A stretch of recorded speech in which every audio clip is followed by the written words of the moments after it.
Alright, now we need to sneak aboard the ship that's being fueled up so that way we can figure out what's going on. Maybe catch up with 8088 and get that map from his brain there. So, this particular level is one of the longer ones in the game. It's kind of a tricky one. There's a few minor puzzles and things like that in it, and there's nothing too spectacular. It's the first level with Trandoshans with concussion rifles, which are an incredibly powerful weapon. If you get caught in one of those things, you're pretty much instant death. If you're lucky if you still have any shields left after you get hit by one. So it's good to take them out from afar like that. As soon as you see them, they have a very distinct kind of hissy noise that they make. So it's definitely a good idea, you know, as soon as you see one, as soon as you hear their little hiss, that you know, basically take them out as quickly as possible. And unfortunately, early going with the lightsaber, it's really not a good idea to be using it very often. As you see in this level here, I kind of stick with the Imperial repeater rifle, and that's simply for functionality as well as just, you know, at this point in the game, Kyle Katarn's still not well adept with the lightsaber enough to be able to defend properly. So that doesn't happen until later on in the game. And again, like I said, one of the key force powers that you receive for doing the light side is the one that's called force protection. That actually really makes using the lightsaber a lot easier later on in the game. But we don't get that for a while yet, so right now we're just we have to get a key to open up that door that you saw there.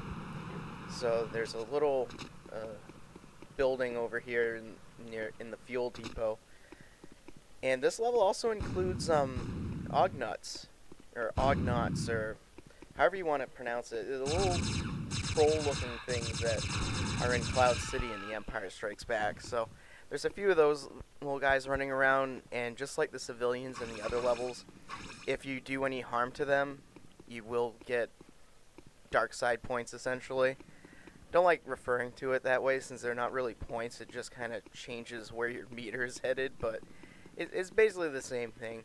Anyone who's played KOTOR knows what I mean by dark side points. KOTOR, man, that game just brings back a lot of memories. That's one that came out. Everyone was wicked excited about it. I didn't have an Xbox. I only had a PS2 and a PC at the time. So I had to wait an extra like 6 months to play that, while my best friend was playing it that summer. I was so pissed. It looked so cool, and like I saw him playing on Cheek and everything with all the Wookiees. I was totally mesmerized by it. Once I actually got my hands on it, I was hooked. It's such a good game, and even today, by, like, you know, it may not be graphically as good as you remember it, but it's still a tremendous story, a lot better than actually most of the Star Wars fiction that you read or what George Lucas produces. The only thing that sucks about it is the sequel. The sequel was... It had so much to live up to. Maybe it was one of those things, kind of like Episode 1, where there was so much hype, there was no way it could possibly live up to it. But it was one of those situations where you could tell that game was rushed. You know, there were little plot points and things that weren't completely fleshed out. There were, you know, little side stories and things, and you know, some of the characters were really cool, like Kreia, or was it Kreia? Yeah. She was one of the more interesting characters in it because of her, you know, very dual nature and being very gray the entire game. You know, she was constantly chastising you if you know, tried to sway towards the light side, and you know, she basically said, you're making these people weak. Like, if, say you met somebody on the streets and they needed a few credits to, you know, maybe buy some food or something like that, and you gave them, like, it wasn't even much, it was like maybe 5 credits or something like that. She would chastise you and basically say, like, you know, you helping these people out makes them weak because they're not going to be able to figure out how to get it on their own, and therefore they'll always have to rely on people to help them out rather than being independent. So it was kind of neat because it brings up the whole thing of like altruism and morality. Like, when does being altruistic a good thing, and when does it actually hurt the people you're helping out? It's one of those few times when a game can actually make you think that way, and that was like the one thing I really enjoyed about KOTOR 2 was simply that. Like, you can play a completely light side game. That's usually what I do.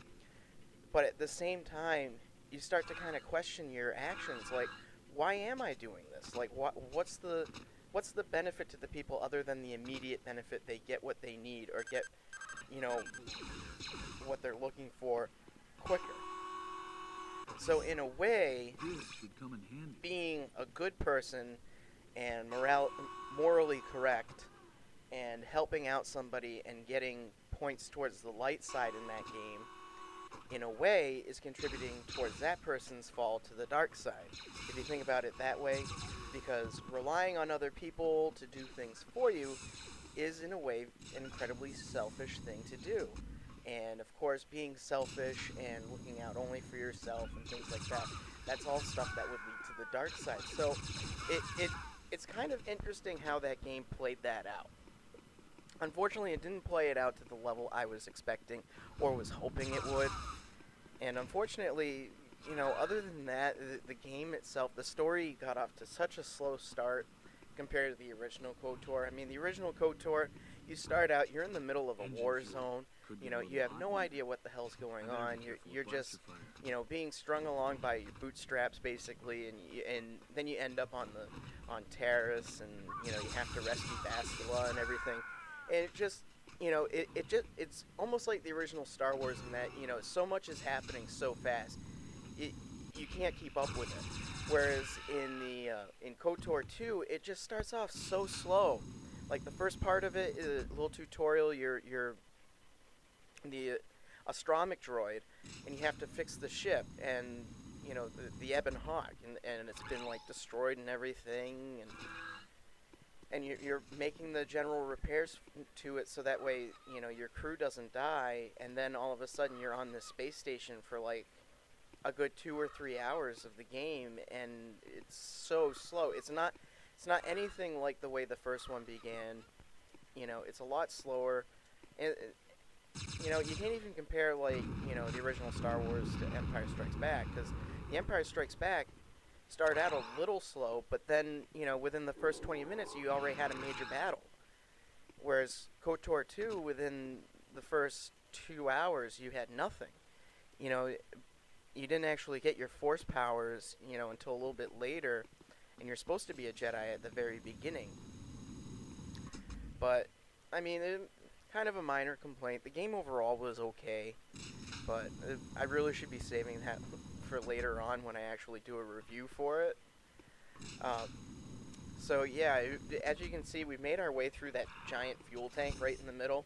The key there was to actually, at the very beginning when you first enter into that area, is to actually drain all the fuel out of that giant tank right in the center. And then the rest just kind of takes care of itself. You just have to make your way down and through it. And this is kind of interesting. You got 6 turrets firing at you. So it's like you have to use force speed and just, you know, strafe around. Strafing. Now that's something that never existed before Wolfenstein 3D. God. Do you remember Wolfenstein 3D? That game was so good. I mean, I need to do. I've got footage for that. I need to do a review of it. It's just such a great game. I mean, any game when you're fighting Nazis is good, but a game like that where you actually get to fight Hitler and get to, you know, and it's not just Hitler, it's Mecha Hitler. So that just makes it even more fun and just ridiculous. It's such a great game. You know, and then, you know, those guys went on to make Doom, and Doom was a great game. And I'm actually a very late comer to, like, Doom and all that. I never played the original Doom until about, about 2 years ago, I think. Yeah, it was about 2 years ago. The reason being is that I didn't have a computer until about 1999. By that time, the Doom franchise, although still very popular, like those games weren't new or fresh at that time.